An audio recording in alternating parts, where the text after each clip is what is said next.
Hello everyone, আসলে আমরা এটার ফুল ট্যাঙ্কি তেল ভরে নিয়ে তারপরে ঢাকা থেকে আসছিলাম। তো এখন মোটামুটি যশোর, বেনাপোল, বাগাসড়া, সাতক্ষীরার কিছু অঞ্চল ঘুরে এটা আবার ফিরে যাচ্ছে আজকে ঢাকায়। তো এটার আসলে সিটি এবং হাইওয়েতে টোটাল মাইলেজটা কত সেটাই আপনাদেরকে দেখানোর চেষ্টা করব। এখন যাচ্ছি পাম্পে, আসলে যে রিয়েল মাইলেজটা সে আসলে কত গেল। MT-15 ভার্সন 2 এটা অবশ্যই মানে ভার্সন 1 এর থেকে হচ্ছে মাইলেজটা একটু ইনক্রিজ আছে, কারণ এর আগে আমি মোটামুটি 48-45 এইভাবে পেয়েছি। আজকে দেখা যাক, কারণ গাড়ি একটু রাফ চালানো হয়েছে তো, এবং রাস্তা প্রচণ্ড খারাপ হওয়ার কারণে, অর্থাৎ যশোর টু নড়াইলে এই রোডের রাস্তাটা অনেক খারাপ হওয়ার কারণে গাড়িটা অতিরিক্ত ব্রেক এবং ক্লাচ ঘন ঘন চেঞ্জ করতে হয়েছে। তো আসলে দেখা যাক আজকে এইটার রিয়েল মাইলেজটা কত। আমরা তেল পাম্পে যাচ্ছি এখন, যে এরপরে এটাকে তেল নিব। তেল নেওয়ার পরে দেখা যাবে আমরা মেজারমেন্ট করে যে কত কিলো চললো এবং কতটুক তেল লাগলো সেটাই আপনাদেরকে দেখানোর চেষ্টা করব। পাম্পে চলে আসছি, মোটামুটি ট্যাঙ্কি ফুল করে এখন তেল নিব। আসলে যতটুক লেভেলেই তেল নিয়েছিলাম ঠিক ততটুকুই নিব, কতটুকু তেল ঢুকলো দেখা যাক।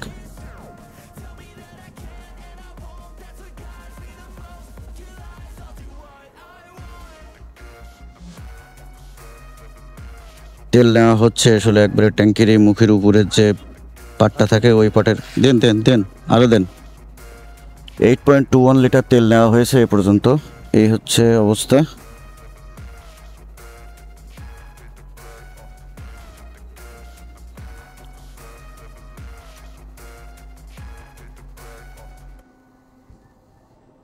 Eight point two one litre তেল।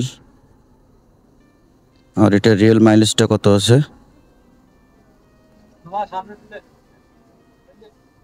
423.7। 423.7 ভাগ হচ্ছে 8.21, 51.60 করে পার লিটারে এটার মাইলেজ গেল।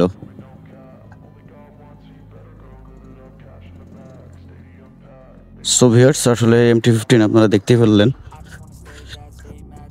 MT-15 আসলে আপনারা দেখলেন যে এটা হচ্ছে পুরা 8.21 লিটারের মাইলেজ 51.60 করে। তার মানে কিন্তু এনাফ মাইলেজ সিটি এবং হাইওয়ে।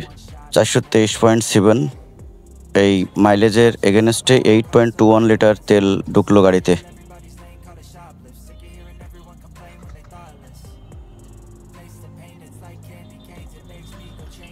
সো ভিউয়ার্স, আসলে এটার মাইলেজটা যারা বলতেছেন যে 30-35 যাচ্ছে, তারা আসলে আমার মনে হচ্ছে সঠিকভাবে গাড়িতে ফুয়েলটা লোড করতেছেন না, নাম্বার 1। 2 নম্বর হলো ফুয়েলের কোয়ালিটি হয়তো বা খারাপ আছে, এবং আরও একটা বিষয় হচ্ছে যে এইটা কিন্তু চালানোর উপরে অনেক কিছু ডিফেন্স করে। যেমন আপনি যদি খুব ঘন ঘন ক্লাস করেন, ঘন ঘন ব্রেক করেন, সেক্ষেত্রে হয়তো বা আপনার মাইলেজটা আরও ডিক্রিজ হতে পারে।